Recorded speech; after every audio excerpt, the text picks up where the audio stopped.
la unidad de cardíaco, ¿sí? Vamos a ver lo que es fundamentos de electrocardiografía. En esta clase vamos a hacer la relación, ¿sí? ¿Qué significa o qué repercusión tiene las ondas del electrocardiograma, ¿sí? Y la contracción, relajación tanto de aurículas como de ventrículos a nivel cardíaco, ¿sí? Vamos a ver esa relación que hay entre lo que sería el registro electrocardiográfico, ¿sí? Y la despolarización y repolarización tanto de aurículas como de ventrículos. ¿Ya? Vamos a empezar nuestra clase. No conoce los objetivos de la clase. Bien. Objetivos de la clase. ¿Me ayuda con el primer objetivo, por favor? Comprender los principios básicos del electrocardiograma y su relación con la fisiología cardíaca. Bien. Segundo, por favor. ¿Sí? Asimilar la generación y propagación del impulso eléctrico. Bien. Tercero, usted, por favor. Tercer objetivo que tenemos que tener claro. Identificar las ondas, segmentos e intervalos del ECG normal. Perfecto. Número 4, allá. ¿Me ayuda? Anaí. Ese. El 4. Comprende la relación entre el electrocardiograma y los eventos del ciclo cardíaco. Bien. Y finalmente, conocer las derivaciones electrocardiográficas y su interpretación básica, ¿sí? Eso es lo que vamos a ver en lo que es el capítulo de electrocardiografía. Bien, vamos a empezar en esta clase por lo inicial. No vamos a poder ver todos los objetivos porque electrocardiografía es un tema que tenemos que ir viendo cada detalle, ¿no es cierto? ¿Qué significa la onda P, por ejemplo, en el registro, en lo que sería la despolarización y repolarización a nivel de las aurículas y los ventrículos? ¿Qué significa el QRS? ¿Qué significa la onda P? Entonces vamos a ir desarrollando, ¿sí?, la primera parte de este capítulo. Bien, a manera de introducir, realicemos un breve repaso de lo que es la anatomía y la fisiología del sistema de conducción cardíaco. ¿Quién recuerda el sistema de conducción cardíaco? ¿Quién me ayuda? El sistema de conducción, hemos dicho por qué estaba compuesto.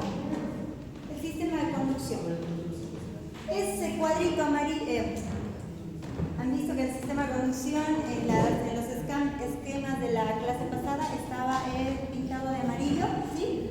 ¿Quién lo desencadenaba? ¿Dónde se inicia el sistema de conducción cardíaca? ¿Dónde? ¿Desde dónde? ¿Cuál es ese marcapaso fisiológico que arranca el sistema? Bien, nódulo sinusal. Luego, ¿qué le sigue? Ese es el sistema de conducción. ¿Qué le sigue? Nódulo sinusal. Luego, las fibras internodales que transmiten la despolarización por todas las aurículas. Bien, luego, ¿qué otro componente es parte del sistema de conducción? Uno grande. El nódulo auriculoventricular. Genial. Luego,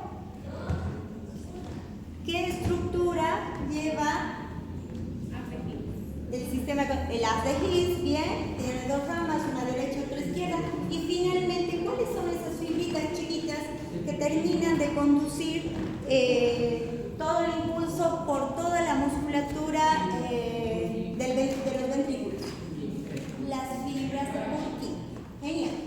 Bien, entonces ese sistema de conducción nosotros no lo tenemos que olvidar cuando nos vamos a referir a electrocardiograma, porque justamente vamos a hablar de cuál es la relación, ¿sí? ¿Ustedes creen, consideran que el electrocardiograma es una herramienta diagnóstica relevante? ¿Lo consideran?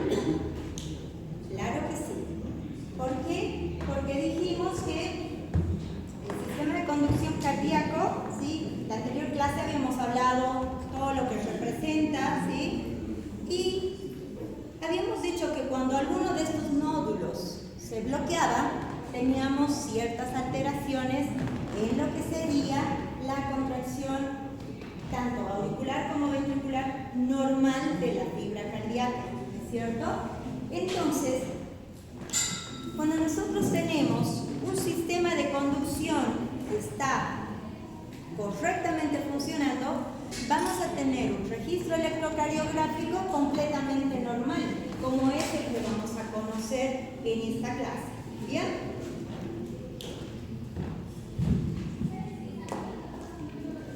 Y por supuesto, cuando el registro electrocardiográfico no es normal, se torna en patológico.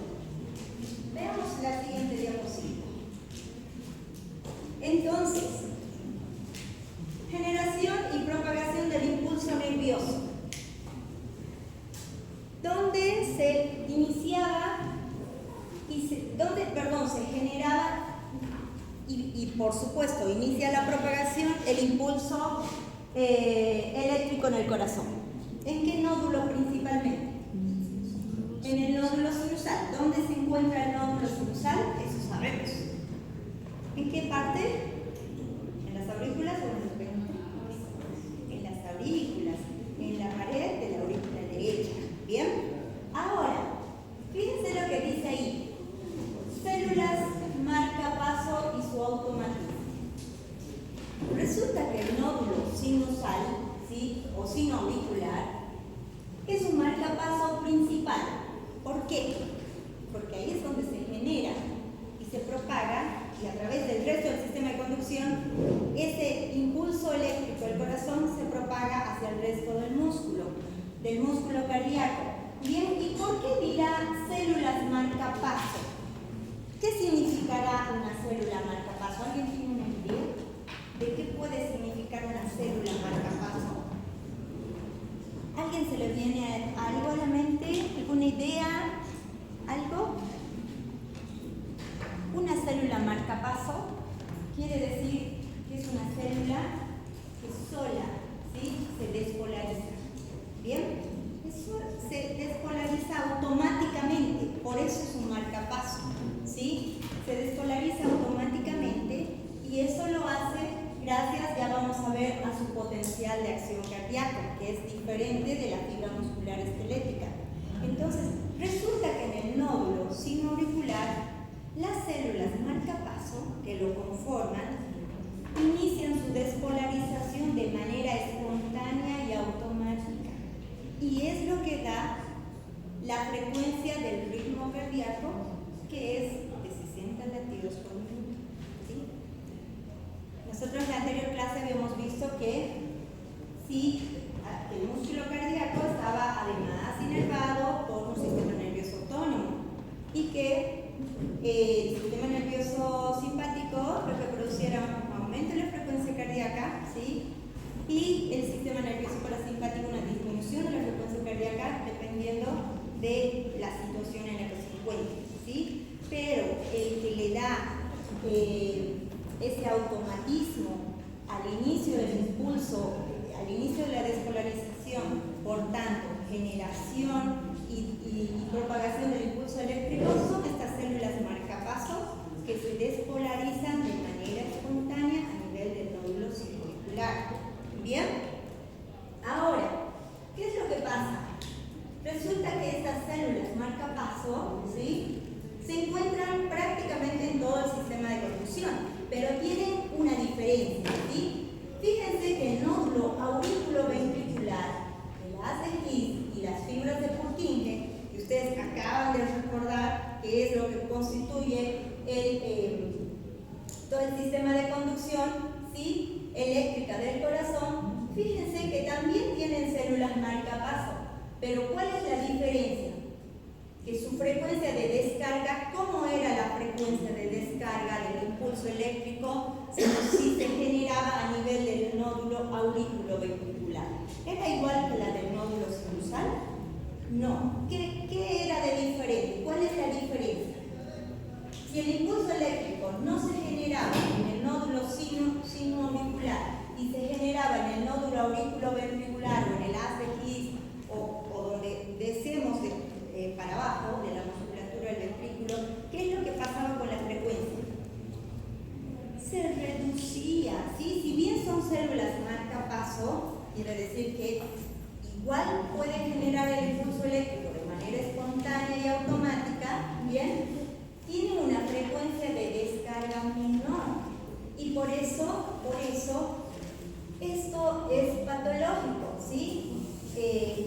nosotros, fisiológicamente, quien debe iniciar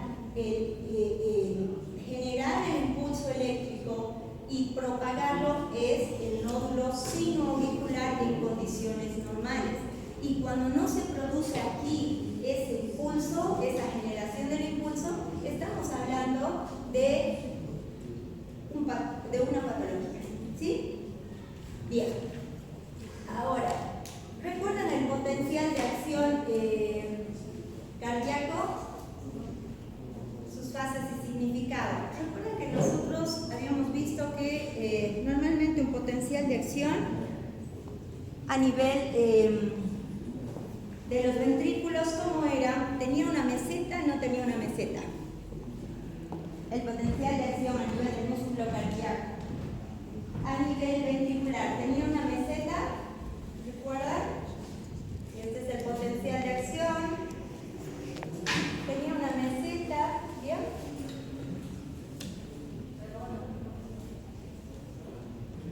Eso caracterizaba a la despolarización de los ventrículos, ¿sí? Pero a nivel del potencial de acción que se genera a nivel del nódulo sinusal era diferente, ¿recuerdan? Prácticamente era así. ¿Sí? Esta forma de potencial de acción que tienen estas células marcapaso, ¿sí?, hacen que la fibra muscular cardíaca el nódulo sinoauricular continuamente esté generando impulsos eléctricos, ¿sí? Continuamente se esté generando los impulsos eléctricos, sean de manera automática y espontánea. ¿Bien? Veamos en la siguiente diapositiva que nos va a aclarar mucho mejor todo lo que estamos viendo. Bien. Veamos qué es lo que significa, cuáles serán las ondas normales de un electrocardiograma. ¿Alguien sabe? ¿Alguien recuerda? ¿Alguien ha visto? ¿Sí? Las ondas normales de un electrocardiograma. Bien. Las ondas normales de un electrocardiograma la componen la onda P, un complejo de ondas denominado QRS y la onda T. Bien. Enseguida de esta diapositiva vamos a ver una imagen, ¿sí? Si nosotros, como para ir haciendo una relación, ¿sí? Dibujen un electrocardiograma, un registro, onda P,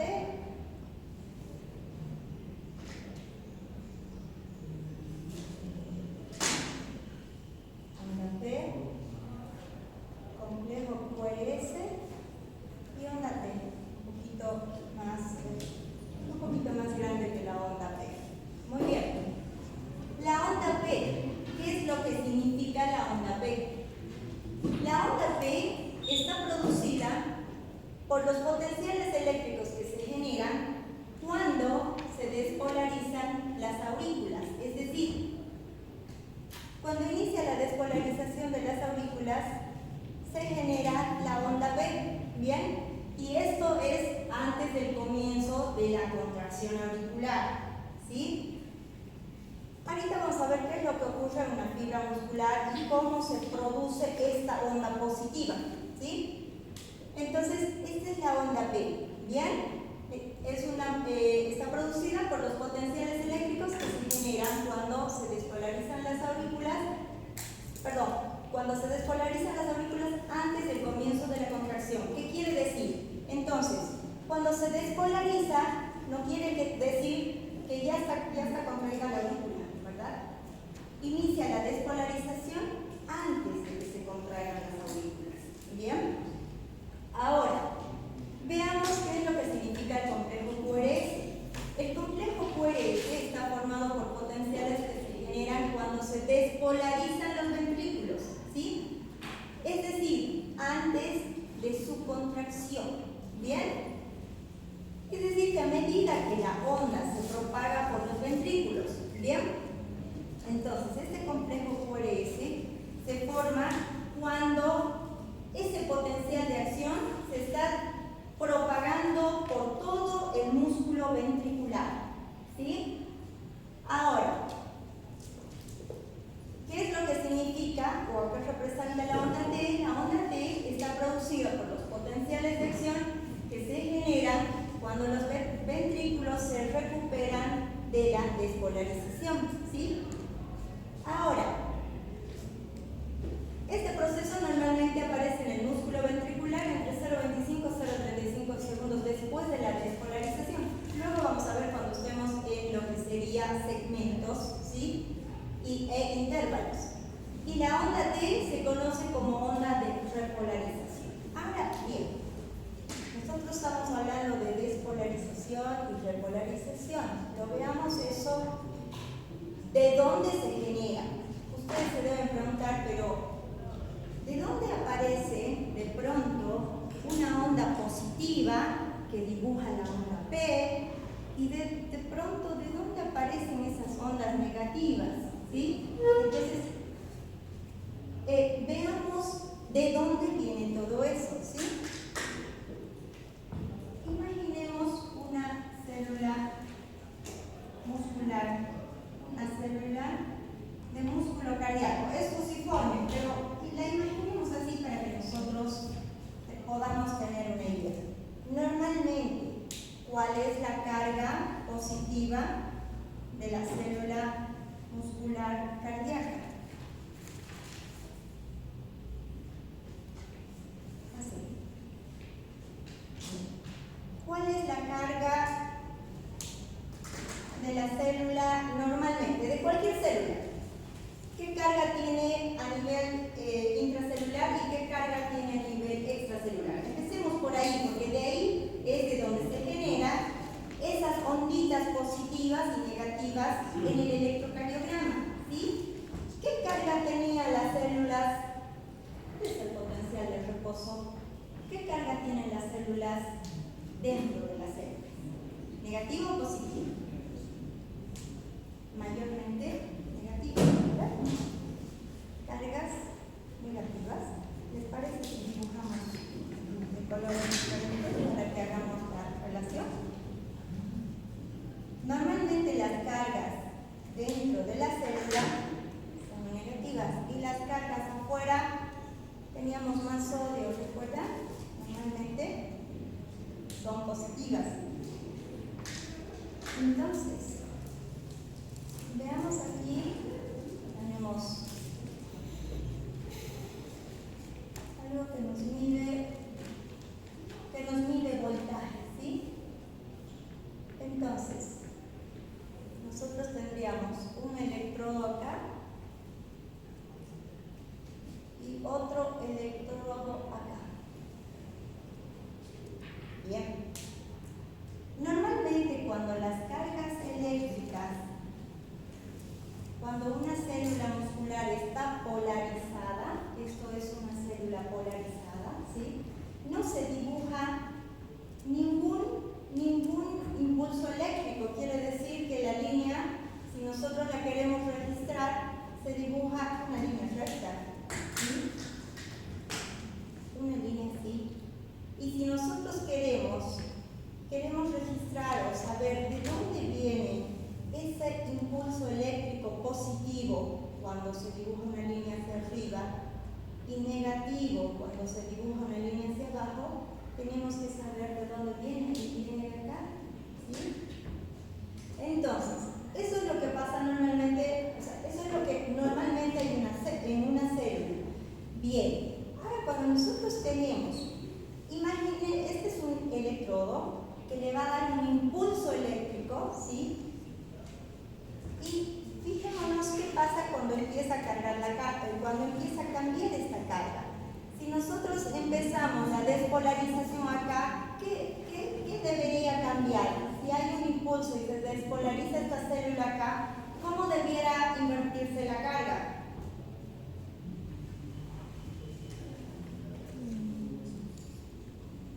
Empiezan a ingresar, ¿no es cierto?, los iones dentro de la célula y esta carga se invierte, ¿sí?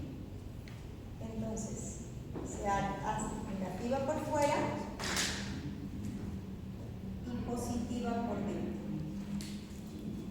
Este inicio de la despolarización en la célula, porque eso es un inicio de despolarización, es lo que va a dibujar, ¿sí?, a una onda. Este inicio de la despolarización va a hacer que la onda empiece a hacerse positiva, ¿sí? Si ustedes se imaginan que este es el electrocardiograma, ¿sí?, entonces empieza a dibujarse la onda positiva, ¿sí? Ahora, ¿qué pasa si este inicio de la despolarización continúa, ¿sí?, continúa en la célula y se invierte la carga eléctrica? Fíjense lo que pasa. Acá al inicio hubo un inicio de despolarización y cuando la carga eléctrica se invierte, eso se repolariza y por tanto el impulso eléctrico vuelve a cero, ¿sí? Vuelve a cero. Entonces, si nosotros queremos, acá tenemos una fibra muscular despolarizada, ¿sí? Ahora, si nosotros queremos que esta célula se vuelva a repolarizar, ¿cómo debiera ser? Tenemos una fibra muscular que se ha despolarizado y por tanto ha generado un impulso eléctrico, ha generado un potencial positivo, ¿sí? Cuando esta carga se invierte se genera un potencial positivo. ¿Bien? Ahora, recuerden que la célula no puede quedarse aquí así. Tiene que volver de nuevo a su estado de reposo, ¿sí? Entonces, veamos otro ejemplo acá. Y intentemos de que esta célula vuelva nuevamente al reposo. ¿Cómo sería su estado de reposo? ¿Qué cargas normalmente tenemos fuera? Invirtamos estas cargas, ¿sí? Ahorita está despolarizada, ¿bien? Esta célula está despolarizada. La repolaricemos nuevamente.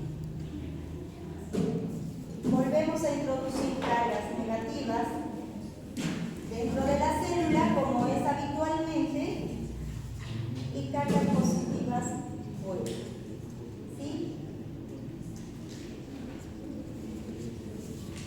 Observen que esta parte de la célula, jóvenes, se está volviendo a su estado de reposo. ¿Bien? Cuando ocurre esto en la célula, nuevamente volviendo a su estado de reposo, el potencial no se dibuja positivo, sino que se dibuja negativo. ¿Sí? Cuando empieza a retornar la célula a su potencial de reposo, el potencial se vuelve negativo. ¿Bien? Así sería, ¿no es cierto? Y cuando la célula vuelve por completo a su estado de reposo, ¿sí?, es decir, cuando tenía mayor carga positiva por fuera y volvía a su estado de reposo, ¿sí?, el potencial de membrana vuelve a cero. ¿Sí? Es de ahí de donde se dibujan esas ondas que nosotros vamos a ver, ondas positivas en el electrocardiograma y ondas negativas. ¿Bien? Nosotros casi siempre nos vamos a hacer la pregunta: ¿por qué hay ondas positivas y por qué hay ondas negativas?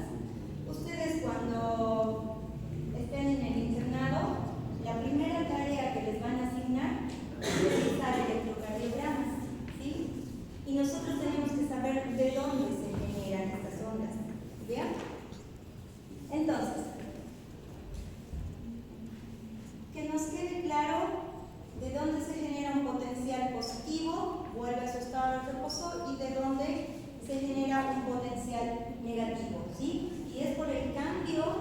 de la carga eléctrica que hay dentro de la fibra muscular, ¿sí?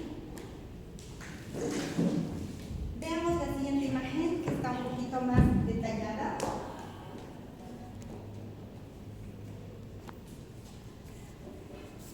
Acá. Bien. ¿Qué ondas positivas nosotros tenemos ahí?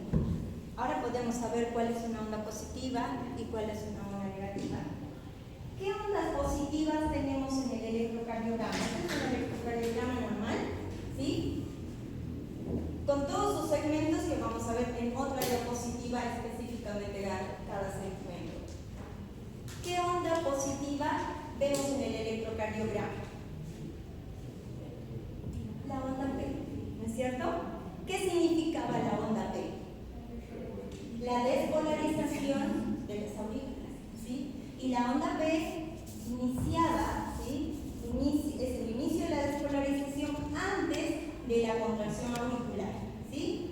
En otras palabras, la onda P, ¿sí?, representa el inicio de la despolarización auricular, y una vez que ese impulso positivo se transita por todas las aurículas, ¿sí?, se genera la contracción auricular. Entonces, la onda P representa la contracción auricular. ¿Bien? Ahora, ¿qué otra onda positiva tenemos en el electrocardiograma? Normal. La R, ¿sí? El complejo QRS, ¿sí? Por supuesto, el complejo QRS a veces, normalmente tenemos una onda negativa. Ahora vamos a ver de qué se trata.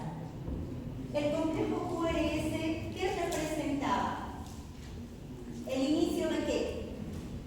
Si la onda P representa el inicio de la despolarización auricular, es decir, el inicio del impulso eléctrico por las aurículas, ¿qué significará el complejo QRS? El inicio de la despolarización, pero en este caso ventricular, ¿sí? El inicio de la despolarización ventricular. ¿Bien? Y la onda T, ¿qué será? ¿Qué representará la onda T? La repolarización ventricular, ¿sí? Entonces, cuando el impulso, cuando se produce la despolarización de los ventrículos, ¿sí?, cuando el impulso eléctrico se esparce por toda la musculatura ventricular antes de su contracción, necesita nuevamente repolarizarse para empezar otro ciclo. Pero entonces nos pasa lo siguiente. La pregunta sería, ¿dónde está la repolarización de las aurículas? ¿Se fijan que ahí nos falta la repolarización de las aurículas? Hasta ahorita hemos hablado que la onda P es el inicio de la onda P representa el inicio de la despolarización auricular que precede a la contracción auricular. El inicio del complejo QRS representa la despolarización de los ventrículos y precede a la contracción ventricular, porque la despolarización debe propagarse por toda la fibra muscular ventricular para que recién se genere la contracción muscular, ¿sí? No es que empieza el impulso y ya se está contrayendo el ventrículo, no. El impulso eléctrico debe esparcirse por toda la musculatura, tanto auricular como ventricular, para que recién se contraiga, ¿sí? Y la onda T representaría la repolarización ventricular. Entonces, ¿dónde se quedó la repolarización auricular? ¿Qué creen? ¿Dónde está la repolarización auricular? Las aurículas deberían tener una onda de despolarización y una onda de repolarización, al igual que los ventrículos, ¿verdad? Bien, la onda de repolarización auricular se queda oculta detrás del complejo QRS, porque el complejo QRS es mucho más grande, ¿sí? La despolarización de los ventrículos músculos, ¿sí? Es mucho más intensa y por ello, y ya vamos a ver qué significa, cuánto mide y demás, y por ello oculta, oscurece, en otras palabras, ustedes en gallo van a ver cómo se oscurece la onda de repolarización auricular. Por eso es que no aparece. Nosotros debiéramos tener una onda de despolarización auricular, otra de repolarización. Y luego deberíamos tener una onda de despolarización ventricular y otra de repolarización para que vuelvan nuevamente a otro impulso, ¿verdad? Y eso es lo que pasa con la onda P de repolarización, perdón, con la repolarización auricular, ¿sí? Esa onda se queda oculta detrás del complejo QRS y no se registra en el electrocardiograma. Bien, ustedes acá pueden ver un registro de un electrocardiograma normal, pero esto es solamente para que veamos las características de las ondas. Vamos a ver en la siguiente diapositiva que este registro es mucho más milimétrico, ¿sí? Veámoslo.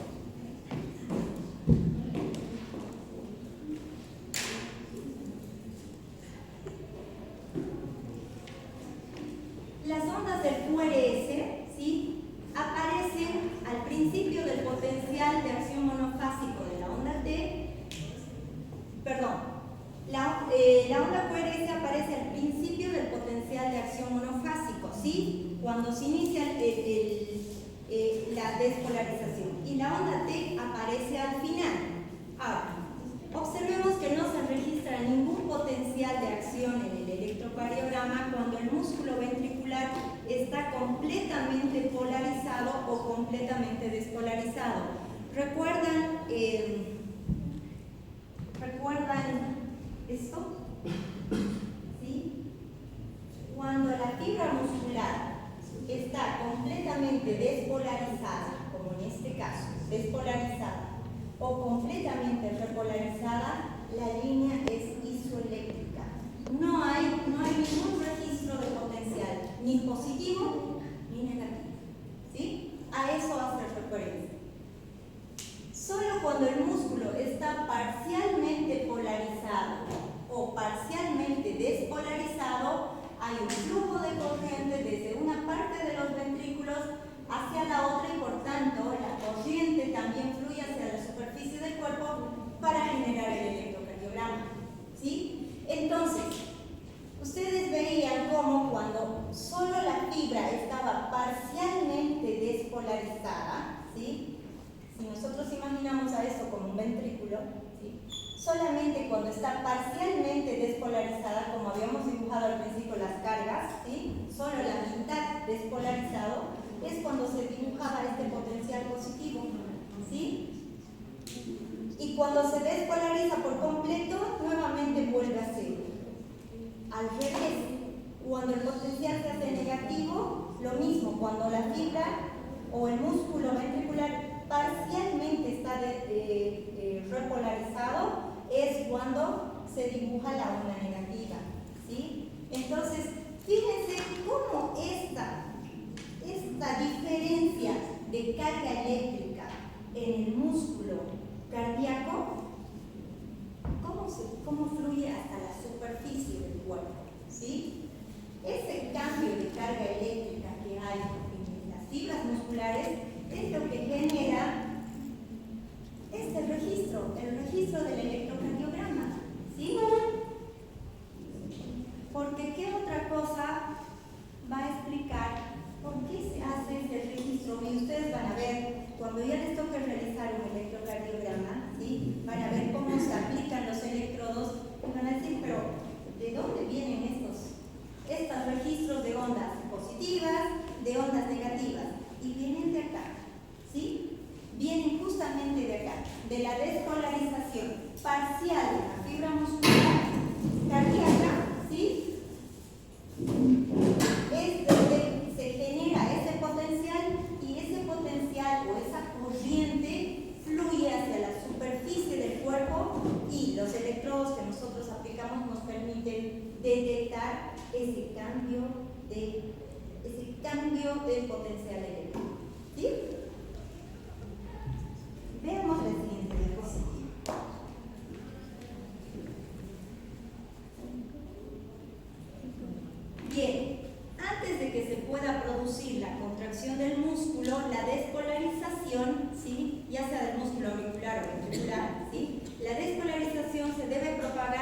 por todo el músculo para iniciar los procesos químicos de la contracción, ¿sí? Es lo que decía la primera diapositiva, ¿no es cierto? La despolarización inicia antes, se propaga por todo el músculo, ya sea auricular o ventricular, y una vez que está propagado ese impulso por toda esa fibra muscular, recién se produce la contracción, ¿sí? Ahora, la onda P se produce al comienzo de la contracción de las aurículas y el complejo QRS se produce al comienzo de la contracción de los ventrículos, ¿sí? Los ventrículos siguen contraídos hasta después que se haya producido la repolarización, es decir, hasta después del final de la onda P, ¿sí? Los ventrículos necesitan estar contraídos por un tiempo suficiente, y ahorita lo vamos a ver en milisegundos, ¿sí? ¿Cómo se ocurre ese proceso? ¿Bien? Ahora, las aurículas se repolarizan aproximadamente 0,15 a 0,25 a 0,20, perdón, o 0,2 segundos después de la finalización de la onda P. ¿Qué quiere decir eso? Si bien ahora vamos a ver en la siguiente diapositiva, cuando se dibuja la onda P, cuando se dibuja la onda P, ¿sí? En el electrocardiograma, termina acá, ¿sí? Y acá recién empieza el complejo QRS, ¿verdad? Entonces, fíjense lo que dice ahí, ¿sí? Las aurículas se repolarizan aproximadamente 0,15 a 0,2 segundos después de la finalización de la onda P, lo que coincide con el momento en el que se registra el complejo QRS, ¿sí? Entonces, hasta acá, ¿sí? O sea que las aurículas, ¿sí? Se repolarizan todavía cuando termina la onda P, todavía tarda un tiempo, ¿bien? Después de la finalización de la onda P, lo que coincide con el momento en el que se registra el complejo QRS. Por tanto, la onda de repolarización auricular, ¿sí? Está oscurecida por el complejo QRS y habitualmente no se evidencia, ¿sí? Entonces, lo que hablábamos hace un momento, el complejo QRS, acá, ¿sí? Debiera venir la repolarización auricular. ¿Por qué no se la ve? No es que no se produce, ¿por qué no se la ve? Porque la carga, el voltaje del QRS es mucho más alto y no permite verla, ¿sí? Pero sí se produce, ¿sí? Veamos esto como normalmente se ve en el electrocardiograma. Todos los registros del electrocardiograma se hacen con líneas de calibración. ¿Qué quiere decir? ¿Alguien ve un electrocardiograma? ¿Alguien sabe cómo es? ¿Alguien lo ha visto? Esos papelitos que te imprimen así. Sí. ¿De qué colores? Ya. Son rojos, ¿sí? Habitualmente son rojos, ¿sí? Ahora vamos a ver un dibujo. Pero todos los registros del electrocardiograma se hacen con líneas de calibración. ¿Qué quiere decir? Hay líneas horizontales y líneas verticales. Veamos enseguida, ¿sí? Veamos el dibujo. Veamos el dibujo para que ustedes hagan una relación. Así, ¿sí? Son líneas de calibración. Cuando ustedes vean un electrocardiograma, para poder interpretarlo, nosotros necesitamos saber muchas más cosas de las que estamos viendo hasta ahorita, ¿sí? No solamente las ondas, sino esas líneas de calibración. Se fijan que hay unas unas líneas bien marcadas, tanto horizontales como verticales, ¿sí? ¿Pueden visualizarlas? Bien, esas son las líneas de calibración. Y ahora vamos a ver qué significa, por ejemplo, ¿qué significa entre esta línea y esta línea de calibración vertical, ¿sí? ¿Y qué significa entre una línea roja horizontal y la siguiente? ¿Sí? Eso es lo que significa las líneas de calibración. Veamos. Vamos a la diapositiva anterior.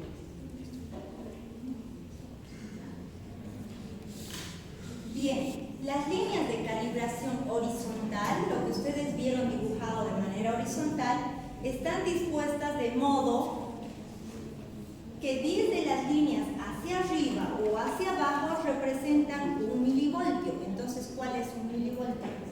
Y ustedes van a decir, pero ¿por qué la doctora nos da estas cosas? ¿Qué tenemos que saber? Resulta que todos los trastornos en el electrocardiograma lo vamos a identificar, ¿sí? Lo vamos a identificar midiendo cada uno de estos segmentos, ¿sí? Nosotros vamos a saber, hay un bloqueo completo de rama, hay un infarto agudo de miocardio, lo vamos a interpretar no solamente porque vemos a simple vista un electrocardiograma con un registro alterado, sino porque vamos a contar cuántos milivoltios dura ese registro o cuántos, ¿qué medían las líneas de calibración horizontal? Las que estaban acostaditas, ¿qué medían? ¿Le habíamos dicho? Miden en milivoltios, ¿sí? Las líneas horizontales se registran en milivoltios y las líneas verticales, ¿en qué hemos dicho? En milisegundos, ¿sí? Veamos.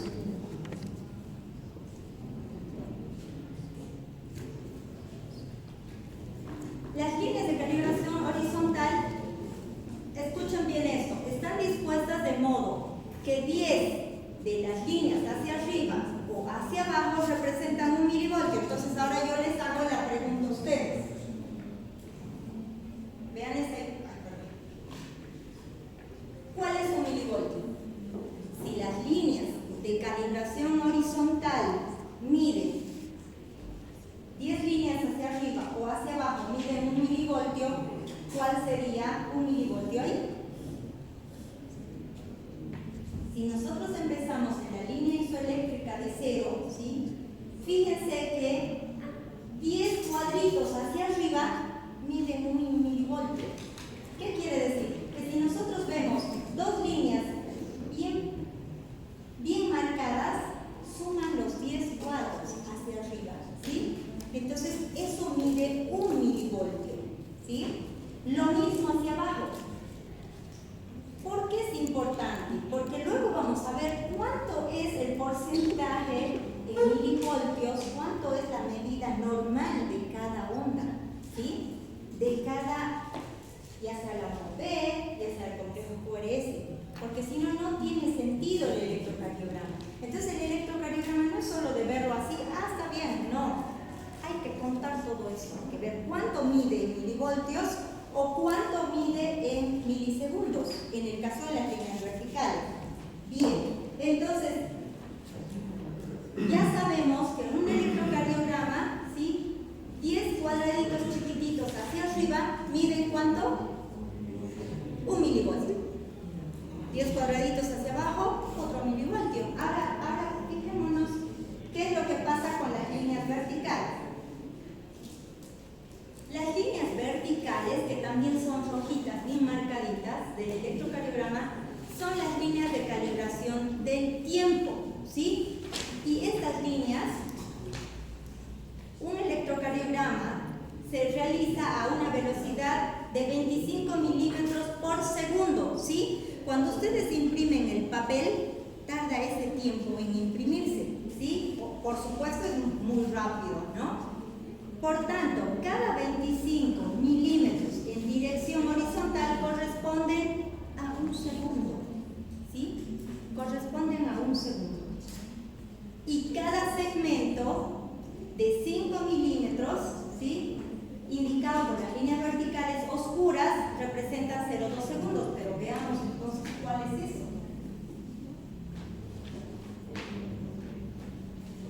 Ahí.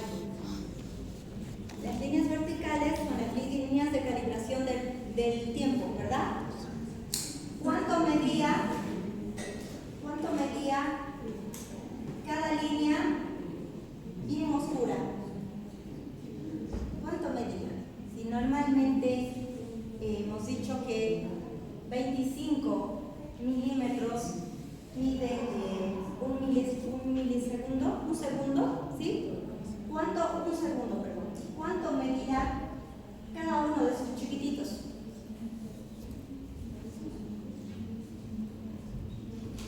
Es importante que nosotros fijemos esto, porque cuando nosotros interpretemos un electrocardiograma, solo contando estas líneas de tiempo vamos a poder saber qué está normal y qué está alterado, ¿sí?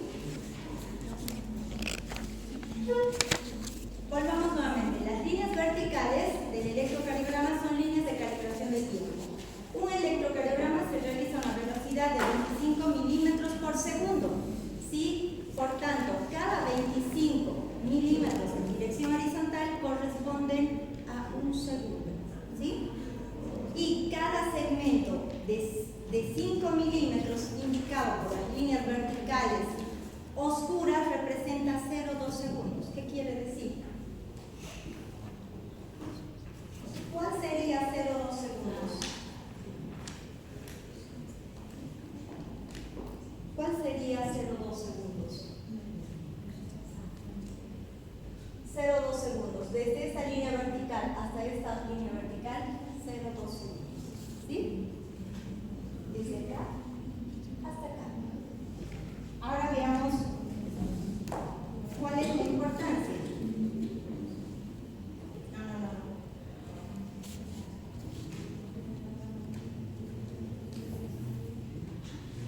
Después de estos últimos segmentos están divididos en 5 intervalos más pequeñitos que representan 0,04 segundos. ¿Sí? ¿Han visto que cada uno de estos segmentos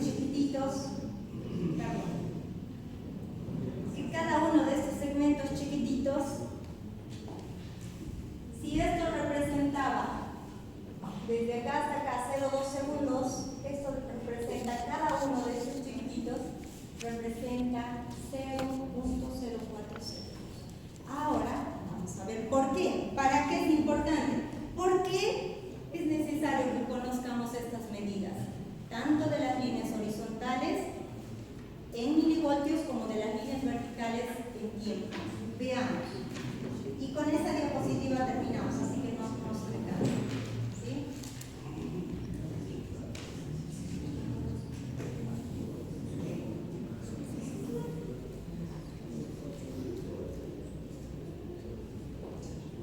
Voltajes normales en el electrocardiograma. Cuando el electrocardiograma se registra con electrodos en los brazos y en la pierna, el voltaje en el complejo QRS habitualmente ¿de cuánto es? De 1 milivoltio a 1,5 milivoltios. ¿Sí? Esto se mide desde un punto más elevado de la onda R hasta el punto más profundo de la onda S. Ajá. Resulta que cuando un electrocardiograma normal, ¿sí? ¿Cómo se hace el electrocardiograma? A un paciente, ¿sí? Se le aplica electrodos tanto en las muñequitas como en un pie. ¿Han visto a alguien hacer algún electrocardiograma?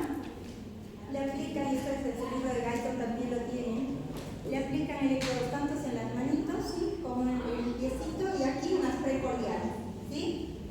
Entonces fíjense que la diapositiva anterior tenía datos importantes para esto. ¿Por qué?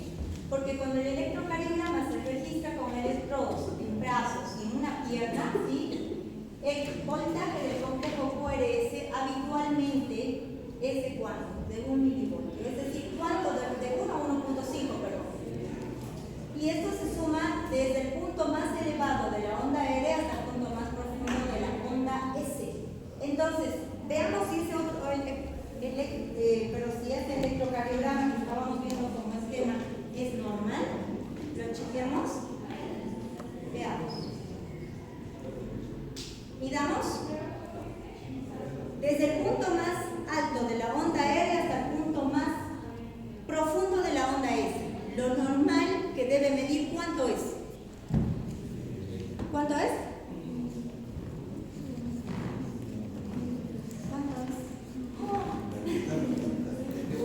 De 1 a 1,5 milivoltios. Mídanlo ustedes.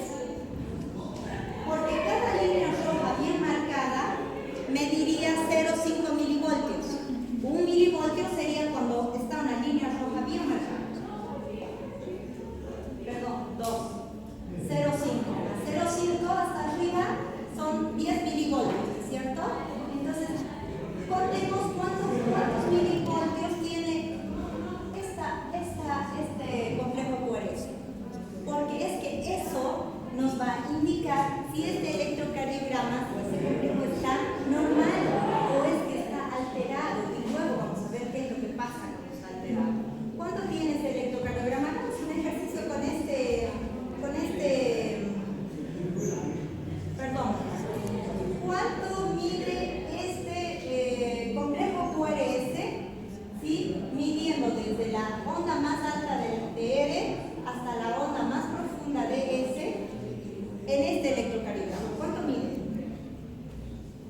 Si nosotros seguimos lo que dice la diapositiva, lo normal es de 1 a 1.5, ¿sí? Entonces sí, es correcto. Quizás no es tan normal, pero ¿saben qué es lo que pasa? Depende de dónde hayan puesto los electrodos. Mientras más alejado del corazón, ¿sí?, el complejo se hace más grande, ¿sí? Tiene mayor voltaje, ¿sí? Entonces, mucho va a depender si hemos colocado correctamente los electrodos. Pero si nosotros nos vamos a la literatura, de 1 a 1.5 es considerado normal. Entonces, ustedes miren que ya tienen un dato para leer, para interpretar un electrocardiograma normal, donde el voltaje del complejo QRS, midiendo desde la onda más alta y positiva de la onda L hasta la línea más profunda o el voltaje más profundo de S, debe ser de 1 a 1.5. Eso es lo que es normal. Ahora veamos del resto, porque ahí solo hemos visto el voltaje de la onda del complejo QRS. Ahora, ¿qué pasa con el voltaje de la onda P? ¿Cuánto es lo normal en milivoltios? El voltaje de la onda P, fíjense, de chiquitito en relación al complejo QRS. El complejo QRS, su voltaje era de 1 milivoltio a 1.5, ¿verdad?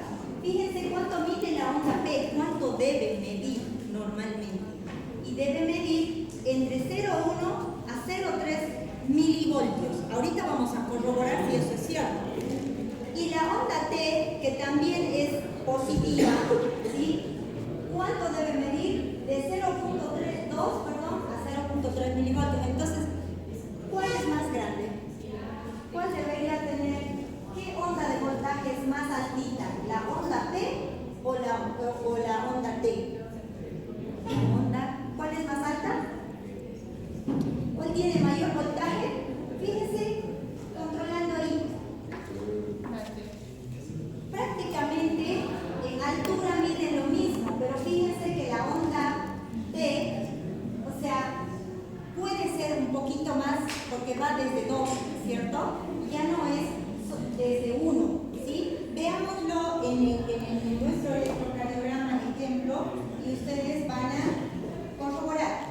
Fíjense el voltaje que debe tener normalmente la onda P de 0,1 a 0,3 milivoltios y la onda T de 0,2 a 0,3. Veamos si es cierto. Miramos ahí. Hagamos este ejercicio. ¿Cuántos milivoltios tiene aquí la onda P? Empecemos. ¿Cuál es lo normal? ¿Cuánto hemos dicho? ¿De 0,1 a cuánto? A 0,3. Bien, contemos esta onda P. ¿Está normal su voltaje? Está de 2, ¿correcto? Mide 0,2 milivoltios. Está dentro de lo normal, ¿sí? Ahora, ¿cuánto medía la onda T? De 0,2 a 0,3. Controlemos esta onda T, porque solo así vamos a saber cuánto está patológica. ¿Cuánto mide esta onda T? 6. Ahora yo les pregunto, ¿creen que es normal? No está dentro de parámetros normales. Y solo nosotros así vamos a poder interpretar un electrocardiograma. ¿Bien?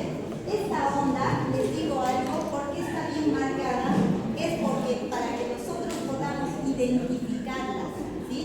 Pero cuando nosotros veamos o interpretemos un electrocardiograma normal, vamos a fijarnos cuál es lo normal y para eso nos sirven estos parámetros, ¿sí? Nosotros tenemos que saber de dónde vienen, ¿sí? No es que solamente ves ondas P negativas y es un infarto de miocardio, no. Tenemos que saber todo lo que es normal, todo lo que entra en la normalidad y es gracias a lo que es la fisiología. Veamos un ladito más.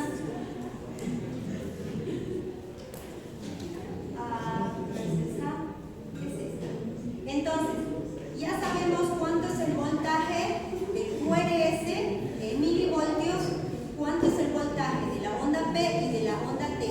Ahora veamos, si esos son los voltajes, veamos cuánto deben medir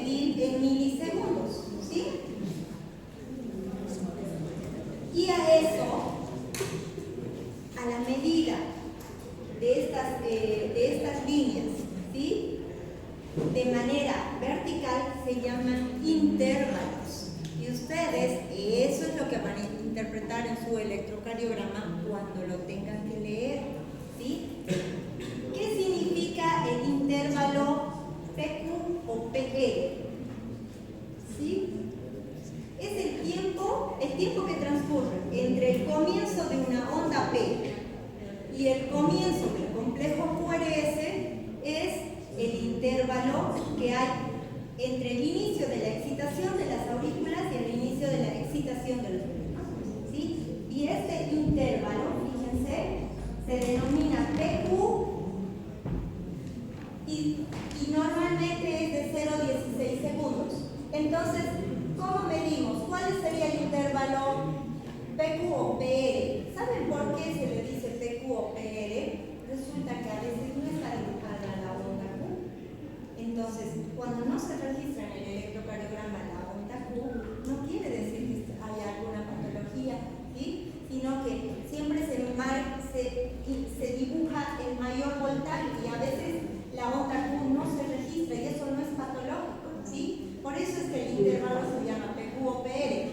Entonces, fíjense qué es lo que mide y ahorita vamos a ver en el electrocardiograma. Entonces, el tiempo que transcurre entre el comienzo de la onda P y el comienzo del complejo QRS es el intervalo, ¿sí?, que hay entre el inicio de la excitación de las aurículas y el inicio de la excitación de los ventrículos. ¿Y cuánto mide normalmente este intervalo? El PQ o el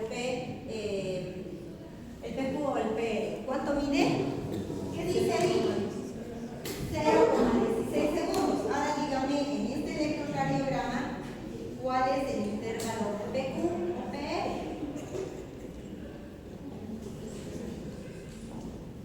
¿Se contaba desde dónde?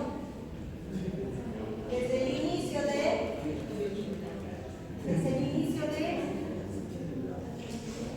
la onda P, ¿sí?, hasta el inicio del complejo QRS. O sea, fíjense que desde acá hasta acá debe medir ¿cuánto? El intervalo normal de PR, 0,16 segundos, ¿sí? 0,16 segundos. Entonces, ¿por qué nos interesamos en que ustedes sepan estos datos? Porque resulta que cuando hay un PQ o un PR muy largo, es interpretado como una patología, ¿sí? Ya vamos a ver cuáles, ¿bien? Pero no es normal. Lo normal que dura el intervalo PQ o PR es 0,16 segundos, ¿sí? Y se cuenta desde el inicio de la onda P al inicio del QRS, ¿sí? Digamos el siguiente, estamos finalizando, por favor, la cronometración. Luego ustedes van a ver los electrocardiogramas y van a interpretar lo que está normal y lo que está patológico. Bien, ya hemos conocido y hemos visto cuál es el intervalo PQ o PR. Ahora veamos cuál es el intervalo QT, ¿sí? El intervalo QT, la contracción del ventrículo dura casi desde el comienzo de la onda Q hasta el final de la onda T, ¿sí? Y este intervalo se denomina QT, ¿bien? Y habitualmente, miren, es el intervalo más largo. Dura 0,35 segundos. ¿Cuánto era el intervalo normal de PQ?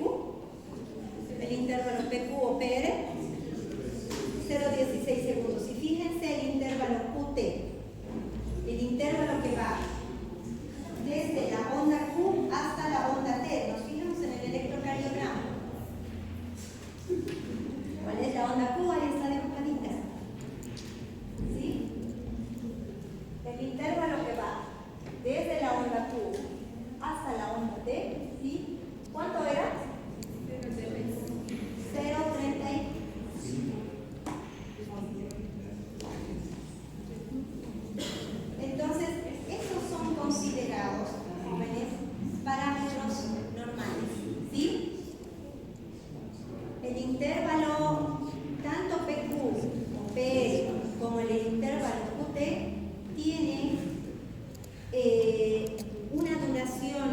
tiempo en segundos, ¿sí? Que es considerada normal.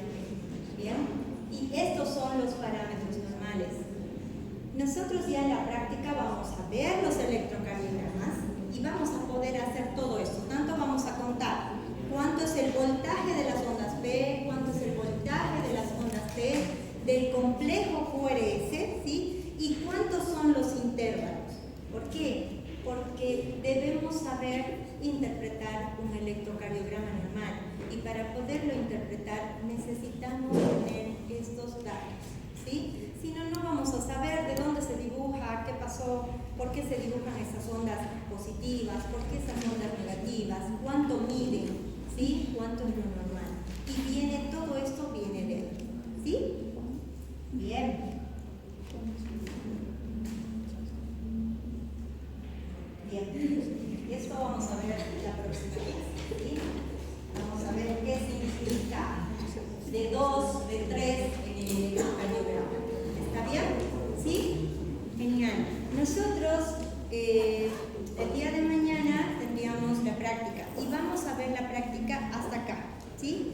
Hasta saber interpretar los intervalos, saber interpretar los voltajes, ¿sí?